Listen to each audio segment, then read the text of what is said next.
In this lecture, we will discuss T-wave pseudonormalization, including its EKG features and clinical significance. Following a myocardial infarction, T waves may normalize, but sometimes they can remain inverted and persist for years or even permanently.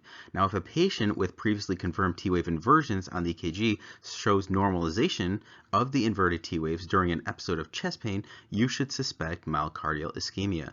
And this phenomenon is known as pseudonormalization and is believed to be highly indicative of myocardial ischemia. Okay, so what you have going on here is imagine that this patient had an MI or some other thing that on the EKG before it, okay, say 1 month ago, you notice that it had these T-wave inversions, okay, and then the patient presents with chest pain. You get the EKG at this point now, and what you see now are normal T waves, okay? So someone may suggest, oh, there's nothing going on here, those are normal T waves. But however, you have to look back at the former EKG, and now you're seeing these normal T waves occurring, okay? And this is what we call T wave pseudonormalization, and this is highly indicative of myocardial ischemia.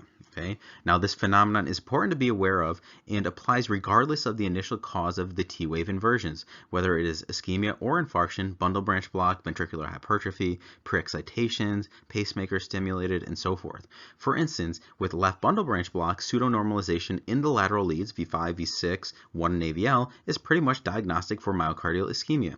And as previously mentioned, patients that develop inverted T-waves post-MI may develop pseudonormalization in the setting of repeat ischemia or infarction.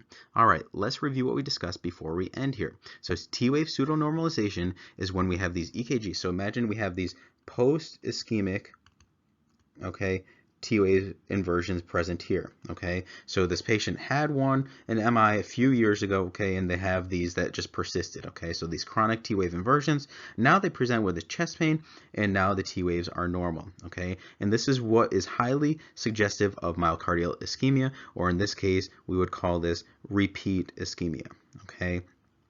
And again, this applies regardless of the initial T-wave inversion cause. We talked about ventricular hypertrophy can cause these, okay, bundle branch blocks. Remember, in left bundle branch block, okay, if you have pseudonormalization, remember, with bundle branch blocks, we have discordance of the QRS complex and the T-waves, okay? So if you have this inverted T-wave that then becomes normal in the lateral leads, V5, V6, 1, and AVL, that would suggest ischemia is going on, okay? And then we talked about pseudonormalization post-ischemic T waves, as in this case, that would suggest repeat ischemia.